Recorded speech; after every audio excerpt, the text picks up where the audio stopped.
May 19th, 2018, Royal Wedding. The world watched Meghan Markle become the Duchess of Sussex, a modern American actress joining the British royal family. But from day one, something was different. Meghan didn't follow the rules.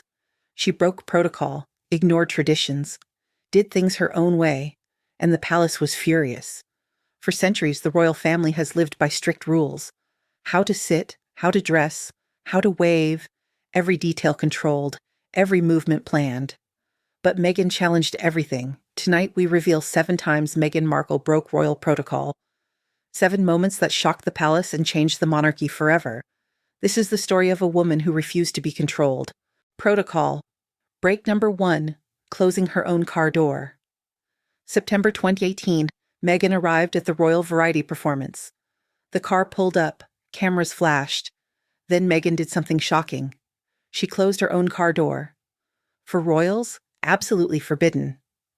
Royal protocol states staff always handle doors. Royals never close their own car doors, ever. When Meghan shut that door herself, the palace was horrified. Kate has never closed her own car door in 13 years, not once. But Meghan?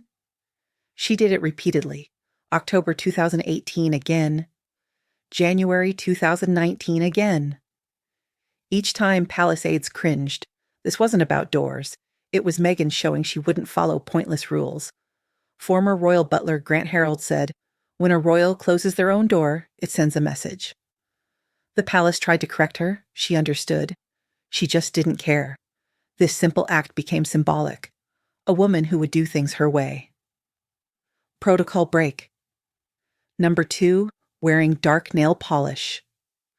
The royal dress code has one specific rule about nails. No dark nail polish, ever.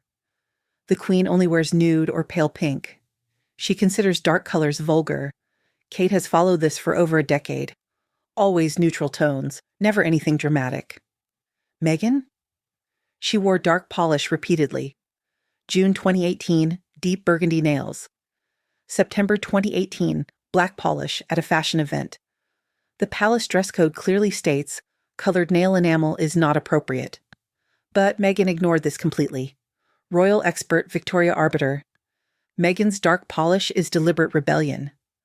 The Queen allegedly noticed immediately. At a family event, she looked at Meghan's nails and said nothing. In royal world, the Queen's silence is disapproval. The nail polish was just the beginning, a visible sign that Meghan would not conform. This wasn't just about fashion. It was about control. And Meghan wouldn't be controlled. Protocol. Break number 3, touching her baby bump. October 2018, Meghan announced her pregnancy. Immediately, she did something that horrified royal watchers. She touched her baby bump. Constantly. Publicly. Every appearance, Meghan's hands rested on her stomach, completely against royal protocol. The unwritten rule, pregnant royals don't draw attention. They dress to minimize the bump, never touch it publicly. Kate followed this through 3 pregnancies, always hands at sides. But Meghan? She cradled her bump at every event. Body language expert Judy James. Meghan's bump cradling is protective. But it's also a message: this is my body, my baby, my choice. The tabloids counted. Meghan touched her bump over 200 times. Kate? Maybe a dozen across 3 pregnancies. The contrast was stark and deliberate. Palace aides asked Meghan to be more subtle. She ignored them.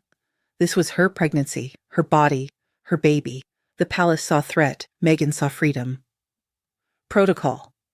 Break number 4, crossing her legs wrong. There is a correct way for royal women to sit, knees together, legs slanted to one side, ankles crossed, the Duchess slant. Meghan refused to do it. Instead, she crossed her legs, knee over knee, like a normal person. December 2017, engagement photos. Meghan sat with legs crossed at the knee. The photos went viral. Not for the engagement, for the sitting position. Royal etiquette expert Micah Meyer. Crossing legs at the knee is considered unladylike for royals. Kate has never once crossed her legs at the knee. Not in 13 years, not in thousands of photos. Meghan? Nearly every sitting event. At Trooping the Color 2018, Meghan sat with legs crossed, right next to Kate, who was in perfect Duchess slant. The visual contrast was striking. Meghan was sending a message, "I'll sit how I'm comfortable, not how you demand." The tabloids exploded. But Meghan never changed. She sat comfortably, naturally, and the palace hated it. Protocol. Break number 5, taking selfies with fans. Royal walkabouts have strict rules: greet people warmly but maintain distance, and absolutely never take selfies. The Queen banned selfies in 2014. She finds them discourteous. Kate follows this religiously. When fans ask, "I'm not allowed, I'm sorry." But Meghan? She took selfies constantly. September 2017, first official walkabout.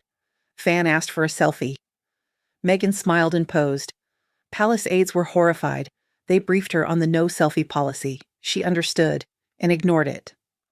October 2018, Australia tour. Meghan posed for dozens of selfies. Royal correspondent Emily Andrews. Palace staff were frantically trying to move Meghan along. But Meghan waved them off. The palace hates selfies. They create false intimacy. They're uncontrolled social media content. But Meghan came from Hollywood, where connecting with fans is expected. The Queen reportedly raised this directly with Meghan. Meghan nodded, understood, and kept taking selfies anyway, because connecting with people mattered more than mystique.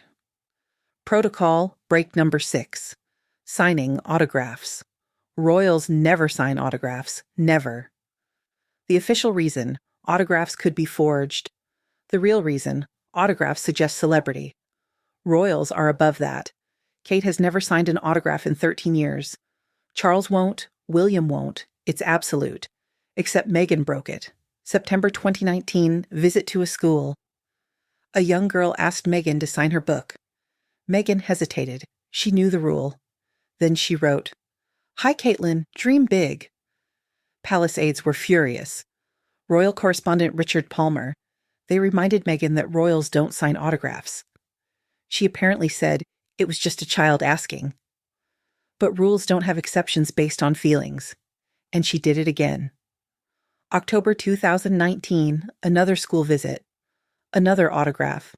Another rule broken. To Meghan, making a child happy mattered more. To the palace, rules were the foundation.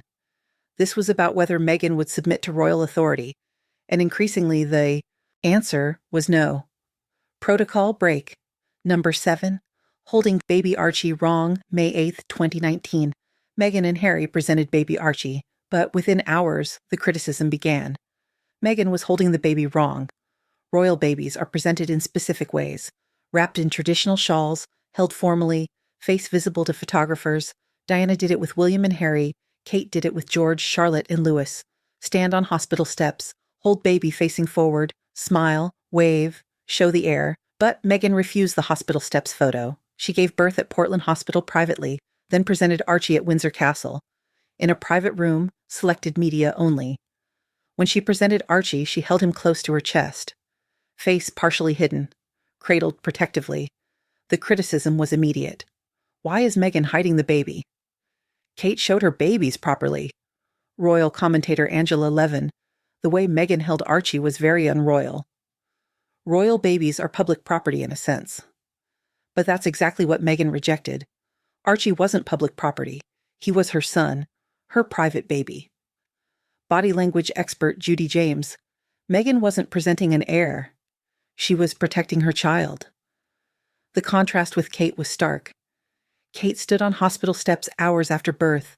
Hair perfect, makeup perfect. Baby positioned perfectly. Meghan, private hospital, private announcement, baby hidden. Everything controlled by her, not palace.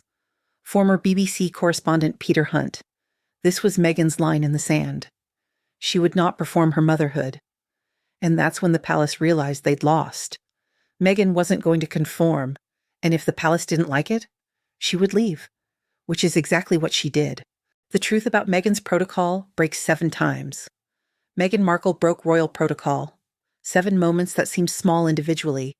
A car door, nail polish, touching her stomach, sitting comfortably, taking selfies, signing autographs, holding her baby protectively, but together they tell a bigger story. A woman who refused to erase herself, who rejected rules she found pointless or harmful, who chose authenticity over tradition. And the palace? They couldn't handle it. For centuries, royals have followed protocol without question. Diana tried to break free and was destroyed. Kate learned from Diana. She conforms perfectly. Never a toe out of line, never a rule questioned.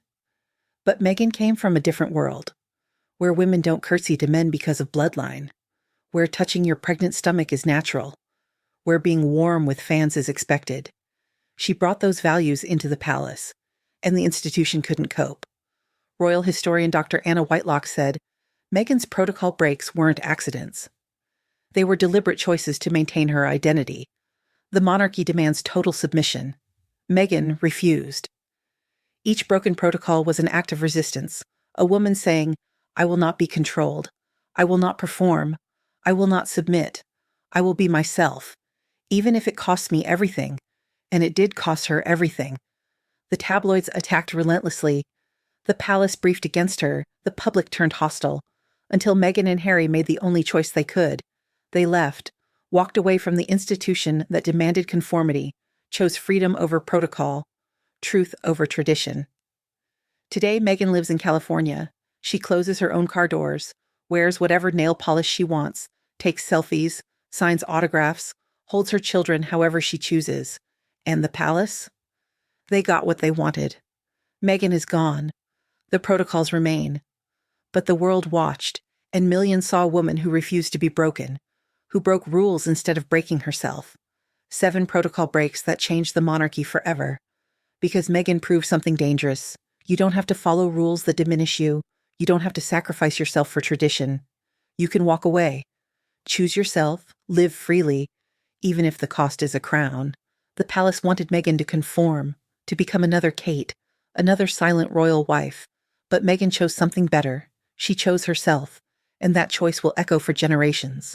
7 broken protocols, 7 acts of resistance, 7 moments when one woman said, I am more than your rules, and I'm done pretending otherwise.